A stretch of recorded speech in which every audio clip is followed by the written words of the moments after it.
So, cancel culture. You hear that term everywhere, right? But for a small business owner, it can be something way more personal, a direct threat to your livelihood. Today, we're going to put the politics aside and focus on a practical survival guide. Let's dive in. And that really is the heart of it, isn't it? I mean, think about it. When you've poured your life, your savings, your family's future into a business, this isn't just some background noise you see on the news. It feels personal. It is personal. The stakes just couldn't be higher. So let's talk about that moment. You know, when the online world kind of shows up at your digital front door, and all of a sudden, everything you've built is on the line. Your reputation, your team's jobs, the business itself. Okay, so what are we really talking about here? What does this whole cancel culture thing actually look like for a small business? Let's strip away all the noise and get down to what really happens on the ground. Because, look, before we can even talk about protecting yourself, you've got to understand how these things work. How does one little spark just turn into a massive wildfire? Let's put a simple, business-focused definition on this. For our purposes, let's just forget all the political debate for a second. At its absolute core, it's a collective response. It's when a whole bunch of people decide all at once to stop supporting your business because of something you said or did or were even just associated with. And trust me, this withdrawal of support, it is not abstract. It's very, very real. We're talking about tangible stuff. You know, one day your Google rating is a solid 4.8, and the next morning you wake up and it's a 2.1. Your phone stops ringing with orders, but it starts ringing with angry calls. Even vendors you've worked with for years might start ghosting you. That's the real-world impact. And this right here, this is maybe the most important thing to understand. Boycotts, they're nothing new. But the game has totally changed. The big difference today is two things: speed and scale. What used to take months of organizing can now literally explode overnight from a single tweet or Facebook post. So, why does this even happen? Well, at the heart of it, these crises tend to catch fire in a place where trust has already broken down. You know, when customers feel like they're not being heard, or when it feels impossible to have a real conversation, outrage just rushes in to fill that vacuum. It almost becomes the only tool people feel like they have left. And this is one of the toughest pills to swallow in any crisis. The huge gap between what you intended and how people perceive it. So often, what you meant to say or do just gets completely lost in the noise. The story quickly becomes all about how your actions were received by others, whether that's fair or not. You know, we hear this question all the time, and it is a completely fair question. Business owners are thinking, hey, this is my business. It's my life. Don't I have the right to my own opinion or to run my business the way I see fit? And yeah, the answer, it's complicated. So here's the bottom line on that. Yes, of course you have rights, like freedom of speech, but those rights don't exist in a vacuum. They don't make you immune to the consequences or the reactions from the public, your customers. Well, they have rights too.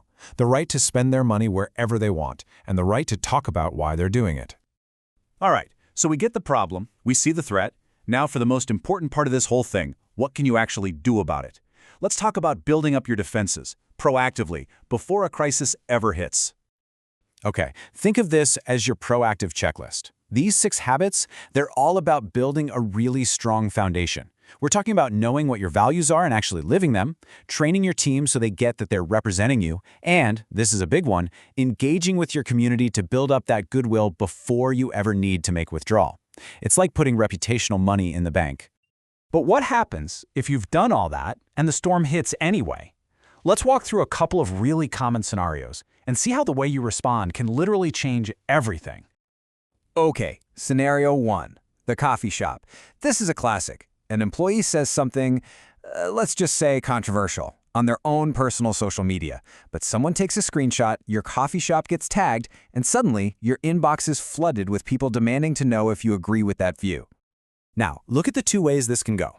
If the owner gets defensive, if they start fighting back online, they suddenly become the center of the story. The whole thing escalates. But if they respond thoughtfully, if they acknowledge the situation, clearly state the company's values, and reaffirm their commitment to the community, they can contain it. You see? The owner's response becomes the deciding factor. All right, how about this one? The local contractor. There's a disagreement with a customer over a finished job. In the old days, this might have ended with a tense phone call, maybe small claims court. But today, it can become a full-blown public trial in a local Facebook group within minutes. And once again, you see that fork in the road. Getting into an argument online, it is almost always a losing battle. All you're doing is creating more screenshots, more fuel for the fire.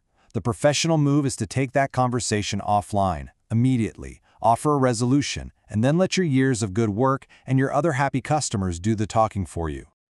So, to wrap all this up into something you can actually remember when things get crazy, let's use this simple model.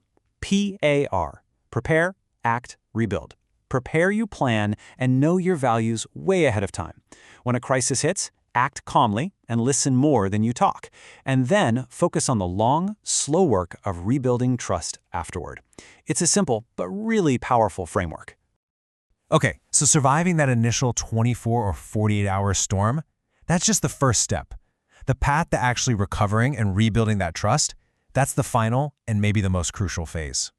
You know, before we even get into strategy here, it's so important to just acknowledge the human side of this. This isn't just a balance sheet problem. It is deeply, deeply personal. Owners feel blindsided, humiliated. Their families sometimes get dragged into it. Their employees are worried sick about their jobs. It can make you question your entire place in the community. That emotional toll is very, very real, and we can't just gloss over it. And this is probably the hardest truth about recovery. There's no quick fix. There's no magic wand. You can't just run a weekend sale or post one slick apology video and expect everything to snap back to normal. Trust is rebuilt one brick at a time, through consistent, honest actions day in and day out. So it really all comes down to this one question, doesn't it? When you know how fast this can happen, the scale of it, and the personal cost, how do you build a business that can stand tall when that storm inevitably hits? And this, right here, is the ultimate takeaway. The goal isn't to become immune to criticism. Nobody is. The real goal is to be resilient. It's about building a business that is so deeply anchored in clear values and real community ties that when the winds of a crisis start to blow, you might bend, but you won't break. Because storms always pass. And if you're prepared and you act with integrity, you'll be there to see the sun come out again.